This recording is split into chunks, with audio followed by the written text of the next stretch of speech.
Pada presentasi hari ini, saya akan menjelaskan mengenai salah satu bab pada buku Philosophy of Media, yaitu bab ketiga yang berjudul Encoding the Universe. Nah, secara definisi, encoding itu proses mengubah sebuah informasi atau pemikiran manusia menjadi komunikasi. Nah, encoding sendiri itu dilakukan oleh encoder dengan menggunakan media sebagai representasi untuk mengirim pesan atau informasi.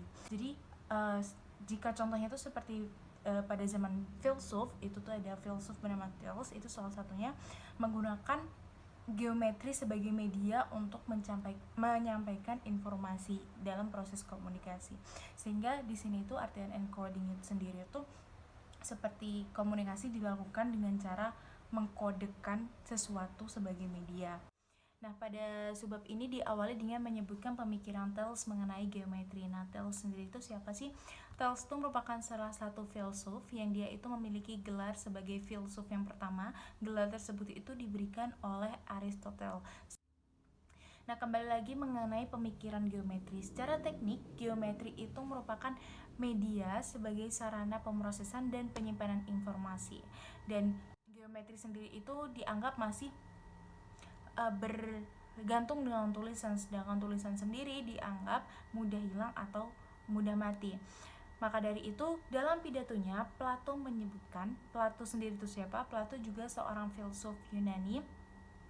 Plato itu menyebutkan bahwa terdapat bentuk lain atau figur lain yang lebih sempurna, yang dia itu tidak bergantung dengan struktur material apapun, sehingga tidak mudah hilang ataupun tidak mudah mati. Nah, dalam contoh bentuknya tersebut, Plato menyebutkan ada salah satunya filosofi Anaxagoras. Nah, filosofi Anaxagoras ini ia tuh memperkenalkan filsafat dan ilmu alam ke Athena. Jadi Anaxagoras itu merupakan salah satu filsuf Yunani juga, dia yang memperkenalkan filsafat dan ilmu alam di Athena, dan juga dia memperkenalkan Tuhan itu sebagai nous. Kemudian dalam berdebat mengenai alam semesta, Plato itu menggunakan contoh lain dari Anaxagoras. Dia menggunakan contoh dari kumpulan filsuf Prasokrates sebagai inspirasi, yang salah satunya adalah Pythagoras. Pythagoras sendiri adalah seorang filsuf Yunani Ionia kuno dan perintis aliran Pythagoreanisme. Dan Pythagoras sendiri itu memiliki sejumlah pemikiran. Dia memegang beberapa pemikiran yang dipercaya dan memiliki pengaruh seperti pemikiran reinkarnasi dan pentingnya matematika salah satunya. Plato itu terlihat lebih condong ke pemikirannya filosofi Pythagoras. Jadi dibandingkan dengan yang Anaxagoras atau Thales tadi, Plato itu lebih memilih melihat ke filosofi Pythagoras. Hal tersebut itu dikarenakan Plato itu memiliki teori di mana mengabaikan pemikiran bahwa seseorang harus mencari pengetahuan melalui fenomena fisik dan memandang dunia telah dikodekan secara efektif oleh Tuhan. Kan Anaxagoras itu kan menganggap bahwa segala alam semesta itu kan digerakkan oleh Tuhan, sedangkan teori Plato ini tuh dia itu mengabaikan pemikiran seperti tersebut, pemikiran bahwa dunia ini itu telah dikodekan ataupun digerakkan secara efektif oleh Tuhan. Plato memahami alam semesta dalam bentuk geometris dan menganggap bahwa kita dapat memahami hal itu juga selama kita mampu melatih pikiran kita dengan benar. Jadi kita tuh nggak digerakkan oleh Tuhan, mengenai pemikiran kita tuh nggak digerakkan oleh Tuhan, tapi kita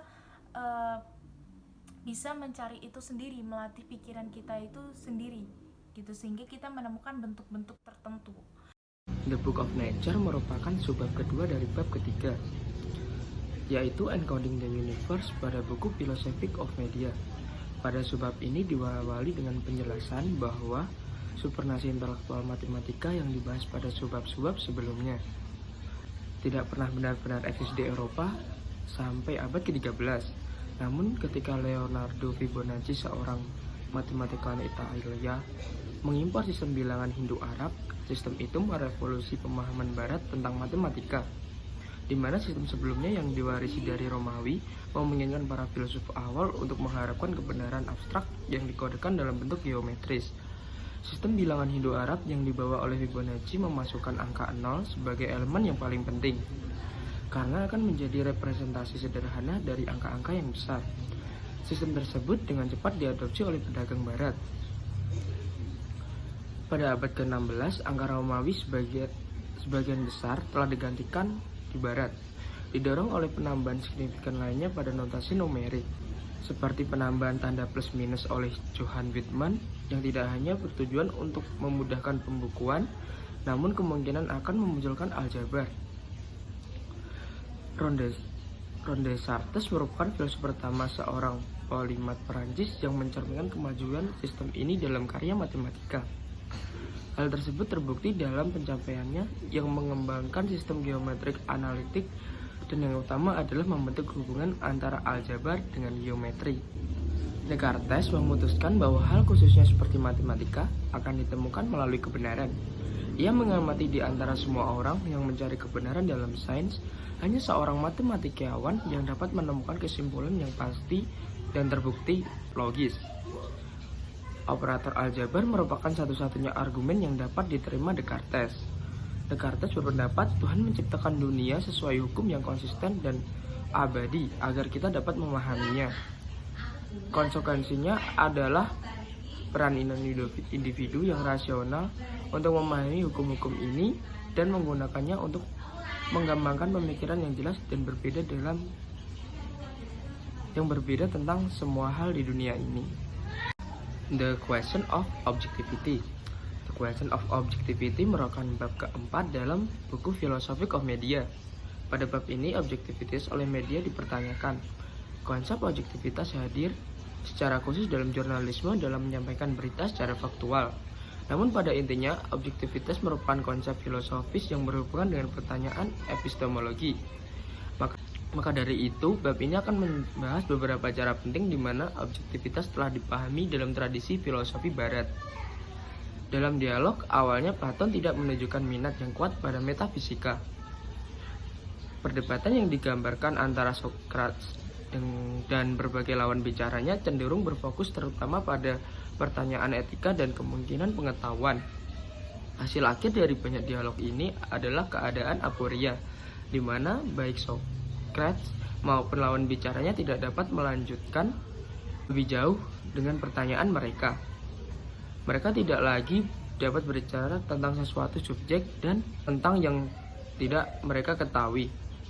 Banyak dari dialog ini melibatkan karakter yang mencoba mendefinisikan berbagai istilah dalam istilah tunggal dan tidak dapat dibagi-bagi.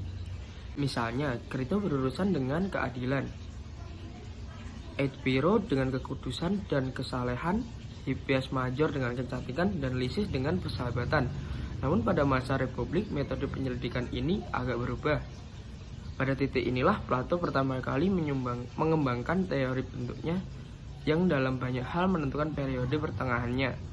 Tiba-tiba ketika ia berusaha untuk memahami kebajikan seperti keindahan atau keadilan, ia tidak hanya mencari definisi yang paling akurat, melainkan melihat nilai-nilai ini sebagai bentuk imaterial. Hasil akhirnya adalah teori objektivitas yang agak khas, di mana pengalaman subjektif seorang tentang dunia selalu hanya merupakan salinan interior dari kebenaran objektif yang darinya ia diturunkan dan tidak akan pernah dialami seseorang selama ia bergantung pada persepsi indera. Selain ketergantungan yang berlebihan pada penulisan dengan mengorbankan metode komunikasi dan pedagogi lain yang lebih menghidupkan. Selanjutnya adalah British Empiricism.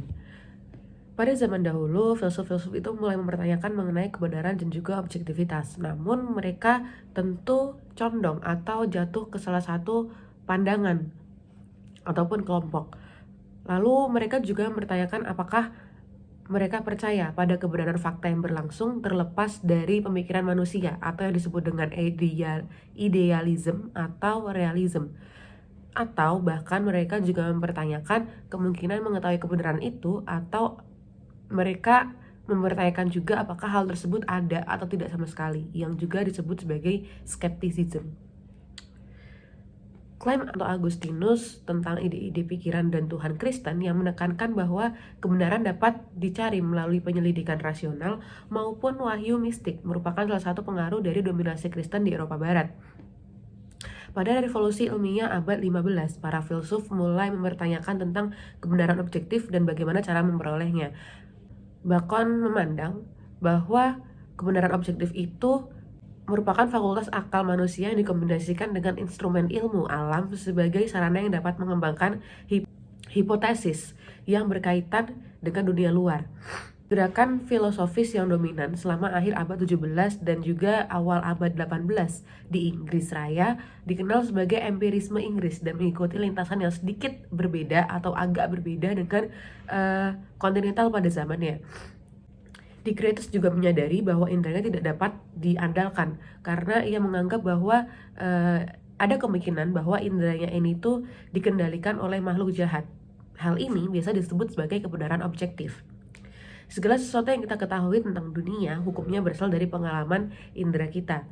Bukan untuk menunjukkan bahwa tidak ada hal-hal seperti ide-ide yang benar, melainkan itu berarti ide-ide ini disebabkan oleh hasil dari sensasi yang pada gilirannya dihasilkan oleh kualitas hal-hal itu sendiri. Argumen Hume mengatakan bahwa semua ide yang kita dapat hanya diturunkan atas data sensorik yang menimbulkan dalam dirinya tingkat skeptisisme tertentu mengenai kemampuan kita untuk menilai dengan jujur apa yang sebelumnya dianggap sebagai hukum yang tidak bermasalah.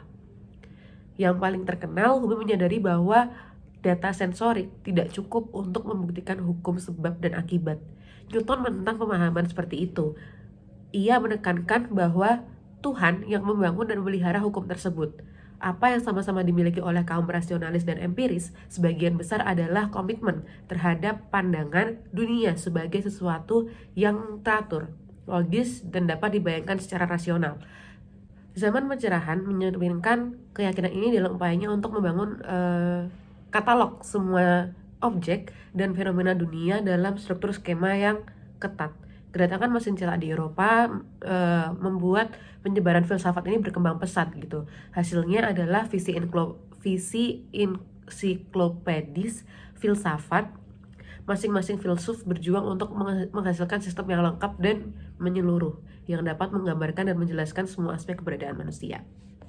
Kepercayaan bersama pada kebenaran objektif yang tidak hanya memiliki ranah subjektif dari pengalaman individu, bahkan jika itu mungkin diperoleh melaluinya, meskipun pendekatan dan tuntutan mereka mungkin berbeda. Semua filsuf ini, bahkan Hume, tetap terikat pada teori kebenaran korespondensi yang mengandalkan kemungkinan pernyataan yang secara akurat menggambarkan kebenaran semacam hal tersebut. Apakah yang membedakan para filsuf ini dari para skolastik yang mendahului mereka adalah fokus pada metode kebenaran semacam hal itu yang dapat diperoleh dan diidentifikasi dan juga dapat diverifikasi.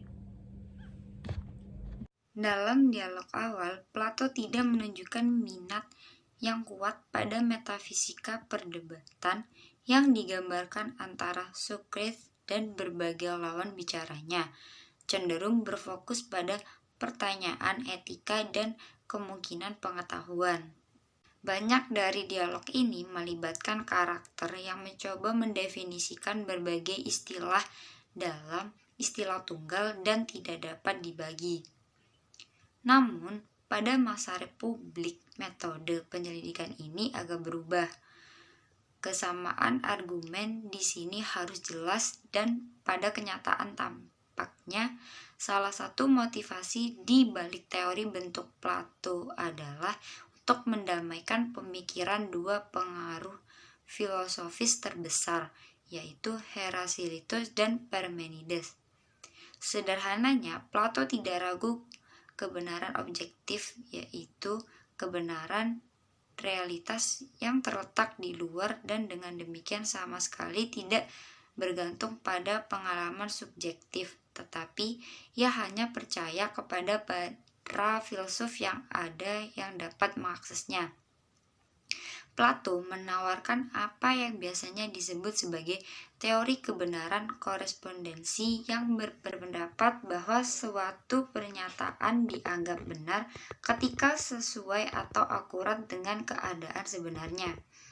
Bagi Plato, sebuah pernyataan benar bukan ketika menggambarkan pengalaman subjektif seseorang, tetapi ketika ia cukup menggambarkan bentuk-bentuk dari mana pengalaman itu berasal. Immanuel Kant dan Transcendental Idealisme. Immanuel Kant adalah seorang filsuf Jerman yang karyanya akan datang untuk mendefinisikan filsafat abad ke-18, meski dengan cara yang dia tidak tentukan. Dan Kant juga menganggap dirinya telah memecahkan masalah yang dirasakan mengganggu pada zaman pencerahan. Lalu filosofi Immanuel Kant terkenal sangat sulit, baik secara konseptual maupun dalam hal penyajiannya. Lalu filsafat transendental dalam cetakan Kantian dimulai dengan premis bahwa objek itu sendiri tidak kita ketahui sama sekali. Kita tidak tahu apa-apa tentang hal-hal yang berada di luar pikiran kita. Dan juga pun sebaliknya, berarti kita tidak tahu apa-apa tentang hal-hal ini sebelum pengetahuan kita tentang mereka. Kita hanya bisa tahu mereka seperti yang tampak kepada kita melalui organ indera kita dan juga diproses oleh pikiran kita. Immanuel Kant adalah filsuf pertama yang memasukkan proses mediasi sebagai komponen fundamental dari filsafatnya. Menantang teori kebenaran korespondensi, justru Kant mengusulkan untuk membentuk awal dari apa yang kemudian dia kenal sebagai teori kebenaran koherensi. Dan Kant juga berpendapat tak satu pun dari kategori ini ada dalam hal-hal dalam diri mereka sendiri, melainkan mereka adalah produk a priori dari pikiran kita. Jadi, jika kita menghapus subjek kita sendiri atau bahkan hanya konstitusi subjektif indera juga secara umum. Lalu Immanuel Kant lah yang pertama kali mengembangkan filsafat sistematis yang mempertimbangkan mediasi ketika berteori tentang kemungkinan kebenaran dan juga pengetahuannya. Lalu mediasi yang terjadi pertama antara organ indera kita dan juga kekuatan intuisi kita. Kemudian yang kedua antara kekuatan intuisi dan pemahaman kita sebagaimana dimediasi dalam kasus kedua oleh kekuatan imajinasi untuk memastikan bahwa kita tidak pernah dapat berbicara tentang dunia yang tidak memiliki dipengaruhi oleh proses-proses tersebut. Immanuel Kant sangat memahami pikiran manusia bukan sebagai wadah pasif untuk data sensorik, tetapi sebagai proses aktif data agar dapat dipahami. Data harus memiliki bentuk spatiotemporal dan juga kategori transendental yang diproyeksikan oleh pikiran. Ini adalah pengakuan bahwa mediasi itu penting dan juga bahwa pengetahuan dihasilkan lebih baik daripada sekedar menerimanya. Tidak lagi dalam perkiraannya yang dapat dibicarakan membuktikan keberadaan Tuhan, jiwa abadi, ataupun alam semesta yang abadi. Karena jawaban atas pertanyaan semacam itu hanya bisa dijangkau oleh keimanan dalam beragama kita tersendiri. Perspektivisme dan postmodernisme. Salah satu filsuf Jerman, Friedrich Nietzsche, mengkritik salah satu rasionalitas barat yang ada dan mempertanyakan bahwa gagasan objektivitas itu apakah benar adanya. Lalu Nietzsche juga mengungkapkan keunggulan mutlak mediasi, yaitu sejauh kita tahu tidak lain adalah proses penafsiran karena mereka masih mengandalkan objektivitas sebagai nilai jurnalistik yang kualitasnya bisa mereka dapat ukur. Sebaliknya, salah satu filsuf juga yaitu Wittgenstein mengusulkan bahwa bahasa jauh lebih luas daripada yang biasa kita pikirkan dan juga kita perlu pahami dalam hal cara penggunaannya. Karena itu, Wittgenstein menjelaskan beragam cara orang dan juga komunitas yang berbeda menggunakan bahasa sebagai permainan bahasa untuk menekankan fakta bahwa berbicara bahasa adalah bagian dari aktivitas dan juga bentuk kehidupan. Pentingnya argumen Wittgenstein di sini adalah bahwa dia meluncurkan tantangan terhadap pemahaman konvensional terhadap bahasa sebagai turunan makna dari referensi eksternalnya.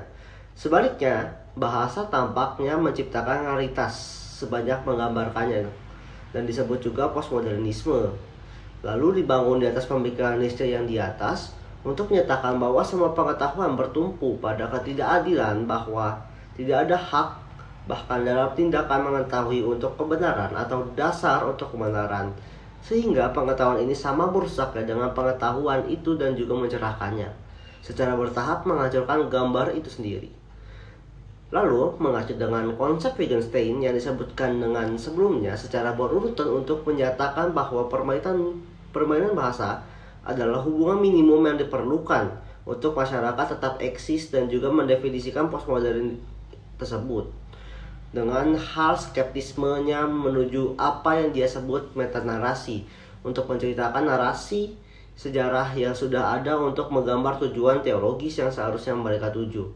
Namun pada saat yang sama kita mungkin bertanya-tanya karena relativisme postmodern ini menemukan dirinya semakin dinormalisasi dalam wacana sehari-hari kegiatan manusia saat ini.